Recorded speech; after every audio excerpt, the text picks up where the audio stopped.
My name is Nathan Ray Tutar, and tonight I'll be informing you about marijuana. From where it started, what type of drug it's classified as, the effects on your brain, body, and behavior. And without further ado, let's get started. And where better to start than the beginning? Now, marijuana wasn't always a medication for those who needed it and a drug for the people who chose to abuse it. It actually started with a completely different purpose back then in the 17th century during the colonial era. The cannabis plant was used for sails, rope, and clothes. And moving forward to the 19th century, it became a frequent ingredient in many medicinal products and was sold at pharmacies. And finally, the reason why some people tend to abuse marijuana is because of the 1910 Mexican Revolution, where many Mexican immigrants came to the US, bringing the recreational use of marijuana along with them.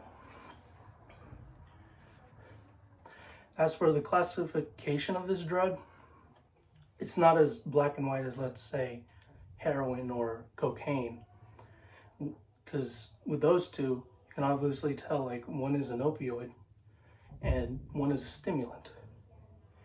Marijuana acts like a depressant. It acts like a stimulant. It acts like a hallucinogen as well. What gives it that depressive title is its ability to slow down the messages that travel between our brain and body. It calms nerves and relaxes the muscles. And just like a depressant, it leads to feelings of dizziness, sleepiness, and short-term memory loss. As for its hallucinogenic properties, they kick in to individuals that overuse the drug, leading to hallucinations, delusions, and just delusions, which are usually only temporary, but symptoms that follow that are nausea, dry mouth, a lack of control of like motor skills, and etc. Finally, its stimulant aspects, which usually come from people using it to improve mood or treat depression, but the body's tolerance is increased and leads to an addiction as well, and increases heartbeat and feelings of paranoia. Now, before getting to my next point, primarily on its effects, I'd like to share a quick video giving a brief introduction of the drug to the public through a news outlet called 24 Hour News 8. These days, people with chronic pain or illness are turning to marijuana, but at what cost? 24 Hour News 8's Emily Leonard's here now with a new report released today and the connection between marijuana and mental illness. That's right, you guys. Researchers reviewed some information on cannabis use, a lot of information. One of the most positive and important things they found, cannabis is effective for the treatment of chronic pain in adults and in easing nausea from chemotherapy.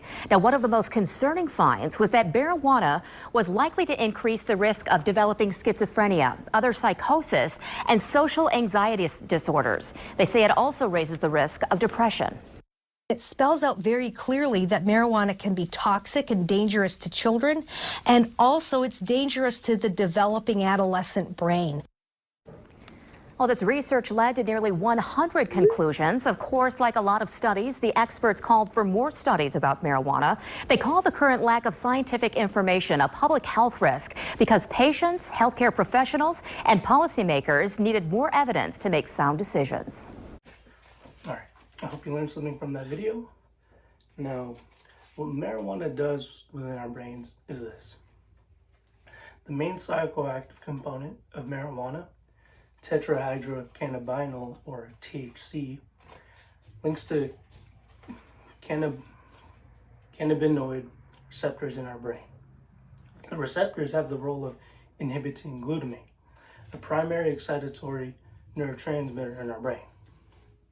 Prolonged use leads to problems with cognitive function like learning, memory, and attention.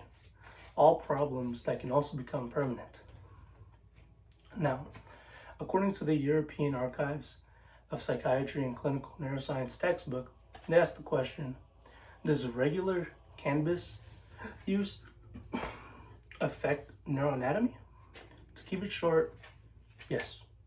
Yes, it does. The hippocampus and orbitofrontal cortex are in charge of motivation, memory, and reward function. But those who use it regularly are found to have smaller volume in both of them compared to those who don't use it.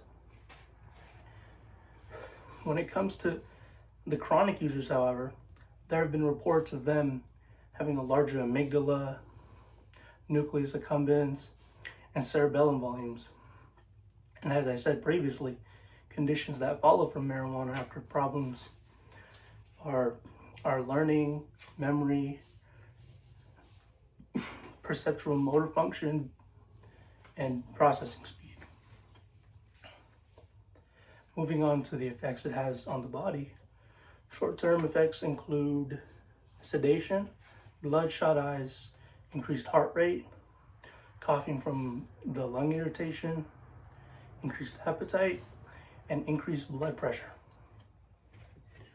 Prolonged use of marijuana leads to health problems. Suppression of the immune system and withdrawal can lead to headaches, shakiness, sweating, stomach pains, and nausea. And finally, I'll be talking about the effects marijuana has on our behavior, starting with the short-term behavioral effects, being euphoria, relaxation, and anxiety. It also increases sensitivity to certain stimuli, and when used frequently, it can lead to panic attacks, hallucinations, and paranoia. And on top of that, withdrawal symptoms can include restlessness, irritability, sleep difficulties, and decreased appetite. And that is the end of my presentation. Thank you for listening, and here are my sources.